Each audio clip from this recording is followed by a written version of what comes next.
1분 전엔 멀쩡했는데 이런 증상이 나타난다면 바로 병원으로 가셔야 합니다. 안녕하세요. 최성애 한의사입니다. 전 영국의 총리 윈스턴 처칠과 소비에트 연방국가의 창설자인 레닌의 공통점이 무엇일까요? 바로 뇌졸중으로 사망했다는 점입니다. 초기에 치료가 잘 되면 후유증이 거의 남지 않지만 치료가 늦어지면 반신마비와 언어장애, 심지어 사망에까지 이르는 뇌졸중에 대해서 오늘 알려드리겠습니다. 뇌졸중은 뇌경색과 뇌출혈을 포함하는 용어입니다. 뇌경색이란 뇌혈관이 막혀서 뇌에 공급되는 혈액량이 감소함으로 인해서 뇌 조직이 괴사되는 것이고, 뇌출혈은 뇌혈관이 터짐으로써 혈액이 뇌 조직 속으로 퍼져서 뇌 부종을 유발시키는 것입니다. 병이 발생하는 비율을 보면 뇌경색이 80, 뇌출혈이 들어 뇌경색의 발병률이 훨씬 더 높습니다.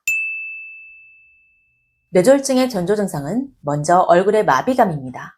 얼굴 한쪽이 처지거나 입꼬리가 처져서 웃을 수 없거나 물 마실 때 물이 새기도 합니다. 또 얼굴의 감각이 떨어지고 마비감이 발생해서 좌우측의 얼굴 표정과 눈과 입꼬리가 서로 비대칭이 됩니다. 뇌졸중 전조 증상 두 번째는 편측 마비입니다. 한쪽 팔다리에 힘이 쭉 빠지거나 마비감이 느껴지는 것입니다. 오른쪽 뇌에 문제가 생기면 왼쪽 팔다리에 마비가 오고, 왼쪽 뇌에 문제가 생기면 오른쪽 팔다리에 마비감이 느껴집니다. 물컵을 들 때 한쪽 팔에 힘이 쭉 빠지거나 설거지할 때 자꾸 그릇을 놓치게 되고, 손과 팔의 감각이 떨어지고 힘이 빠지면 뇌졸중을 의심해 보아야 합니다. 세 번째 전조 증상은 언어와 의사소통에 문제가 발생하는 것입니다. 말이 어눌해지거나 발음은 할 수 있는데 단어나 문장이 떠오르지 않아서 의사소통을 하지 못하는 경우가 생깁니다. 뇌졸중이 발생한 뇌 부위가 각각 다르기 때문에 발생하는 현상입니다. 네 번째 전조 증상은 두통입니다. 뇌졸중이 발생하기 수일 혹은 수개월 전부터 옥신옥신 터질 듯한 두통을 느끼기도 하고, 뇌에서 찌릿찌릿 전기 충격과 같은 느낌의 벼락 두통을 느끼기도 합니다. 두통이 한두 번으로 끝나면 다행이지만 몇 주에 걸쳐서 지속적으로 나타난다면 뇌졸중 신호임을 알아차려야 합니다. 다섯 번째는 어지럼증입니다. 길을 가다 갑자기 균형을 잃기도 하고, 걸을 때 비틀거리기도 하고, 앉아있을 때 세상이 빙글빙글 도는 것 같아서 책상을 붙잡고 앉아 있어야만 하는 분도 있습니다. 여섯 번째는 시력 변화입니다. 뇌졸중이 발생하면 부분적으로 시야가 가려져서 안 보이기도 하고, 사물이 겹쳐 보이거나 흐려 보이기도 하고, 때로는 시력이 상실되기도 합니다. 일곱 번째는 딸꾹질입니다. 딸꾹질이 48시간 이상 지속되는 경우 뇌간과 뇌 뒤쪽에 혈액이 잘 공급되지 않아서 발생하는데 뇌졸중의 조기 신호 중에 하나입니다.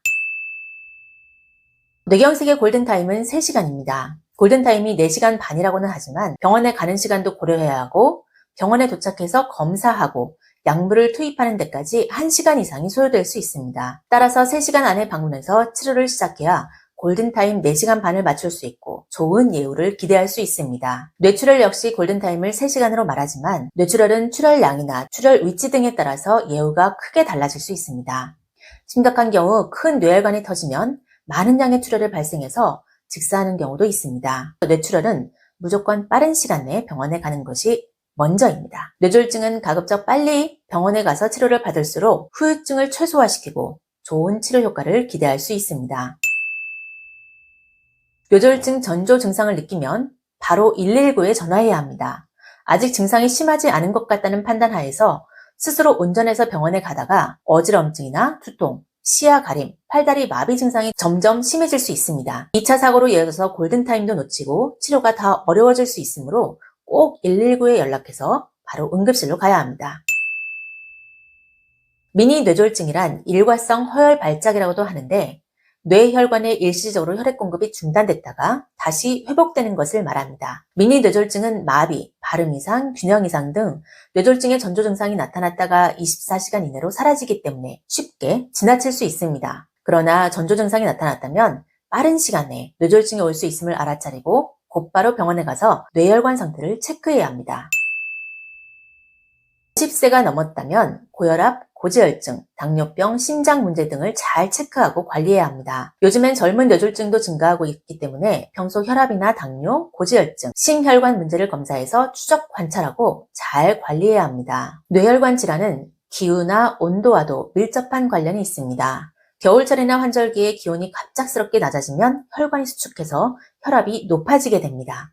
날씨가 추워지면 환절기라도 기모가 있는 옷을 입고 바람을 막아주고 체온을 유지해주는 옷을 입어서 몸이 차가운 기운을 느끼지 않도록 따뜻하게 관리해주는 것이 필요합니다. 뇌졸중에는 술과 담배, 스트레스를 멀리해야 합니다.